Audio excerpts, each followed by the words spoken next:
নমস্কার বন্ধুরা, স্বাগত জানাই তোমাদের মাধ্যমিক ইতিহাস সাজেশন ক্লাসে। ইতিহাসের প্রথম অধ্যায় অর্থাৎ ইতিহাসের ধারণা, এই অধ্যায়টা থেকে কি পড়তেই হবে, কোনটা বাদ দিলে চলবে না, সেই বিষয়ে আজকের ক্লাসে আমরা আলোচনা করব। বিশ্বাস করো, আজকের এই সাজেশন ভিডিওটা যদি তুমি মন দিয়ে দেখে নাও, তাহলে এই অধ্যায় থেকে আসা সকল প্রশ্ন তুমি কমন পাবেই। ইতিহাস শুধু রাজা সম্রাটদের কাহিনী নয়। আধুনিক ইতিহাসের বৈচিত্র্য এতটাই বেড়েছে যে এখন আমাদের খাবার, পোশাক, খেলাধুলা সবই ইতিহাসের অংশ। তাই এই নতুন ধারণার ওপর ভিত্তি করে তৈরি প্রশ্নগুলি আমরা দেখব। চলো, দেরি না করে শুরু করা যাক ইতিহাসের ধারণা থেকে আসা সেই ব্রহ্মাস্ত্র প্রশ্নগুলি। 2 নম্বরের জন্য জরুরি প্রশ্ন, সংক্ষিপ্ত সংজ্ঞা। প্রথমে আসি 2 নম্বরের প্রশ্নগুলিতে, যেগুলিতে ডেফিনেশন, সংজ্ঞা আর 2 থেকে 3টে পয়েন্ট লেখা আবশ্যক। এই প্রশ্নগুলি ঝটপট দেখে নাও। নতুন সামাজিক ইতিহাস বলতে কি বোঝো? গুরুত্বপূর্ণ তথ্য: 60-এর দশকে মিশেল ফুকো, ই.পি. থমসন প্রমুখ এই ধারা শুরু করেন।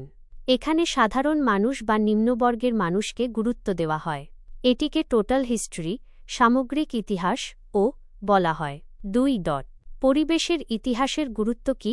গুরুত্বপূর্ণ তথ্য: পরিবেশ ইতিহাস চর্চায় জীববৈচিত্র্য, পরিবেশ দূষণ এবং পরিবেশ সংক্রান্ত আন্দোলন যেমন চিপকো বা নর্মদা বাঁচাও আন্দোলন আলোচনা করা হয়। সচেতনতা বৃদ্ধি করাই এর উদ্দেশ্য। 3. হিস্টোরিওগ্রাফি বা ইতিহাস রচনার তত্ত্ব কি? গুরুত্বপূর্ণ তথ্য: ইতিহাস রচনার পদ্ধতি ও তত্ত্বকে হিস্টোরিওগ্রাফি বলে।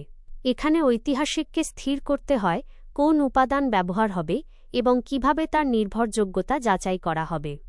4. ইতিহাসের উপাদান রূপে সরকারি নথিপত্রের সীমাবদ্ধতা কি? গুরুত্বপূর্ণ তথ্য: মনে রাখবে, সরকারি নথিপত্রগুলি ব্রিটিশ শাসকের ঔপনিবেশিক দৃষ্টিভঙ্গিতে রচিত। ফলে এগুলিতে জনগণের দৃষ্টিভঙ্গি উপেক্ষিত ও গুরুত্বহীন থাকে। 5.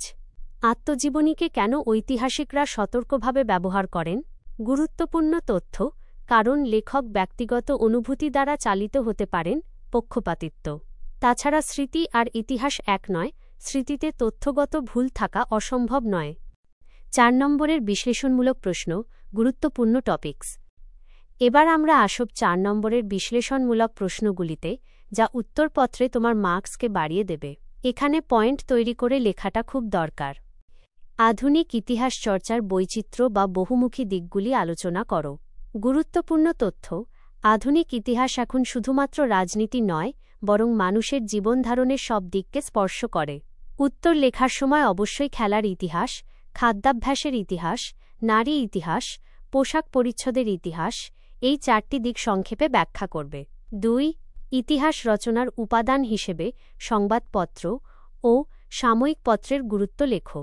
গুরুত্বপূর্ণ তথ্য: এই উপাদানগুলি সমসাময়িক রাজনৈতিক, সামাজিক ও অর্থনৈতিক ঘটনার বর্ণনা দেয়।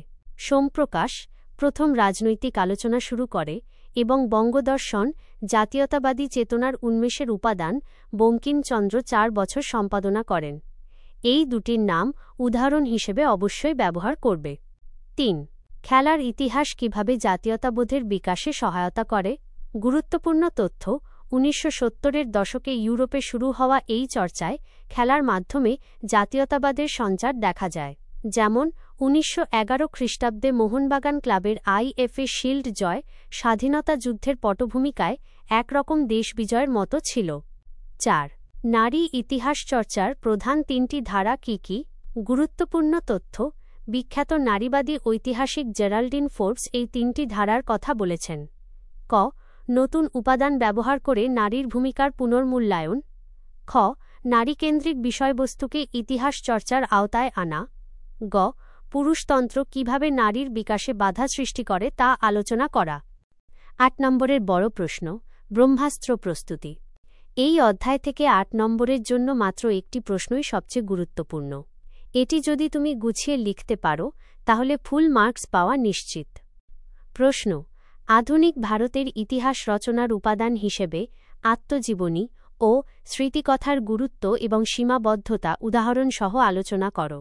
গুরুত্বপূর্ণ তথ্য: গুরুত্ব লেখার সময় অবশ্যই ব্যক্তিগত দৃষ্টিকোণ, সামাজিক ইতিহাসের উপাদান যেমন বিপিনচন্দ্র পালের ৭০ বৎসর এবং অন্দরমহলের চিত্র যেমন রবীন্দ্রনাথের জীবনস্মৃতি তুলে ধরবে। সীমাবদ্ধতা লেখার সময় অবশ্যই মনে রাখবে নিরপেক্ষতার অভাব, ব্যক্তিগত ভালো লাগা, স্মৃতির ওপর নির্ভরশীলতা, রবীন্দ্রনাথের সতর্কবার্তা এবং অসম্পূর্ণতা যেমন সরলা দেবীর জীবনের ঝরাপাতা। এই ৩টি পয়েন্ট।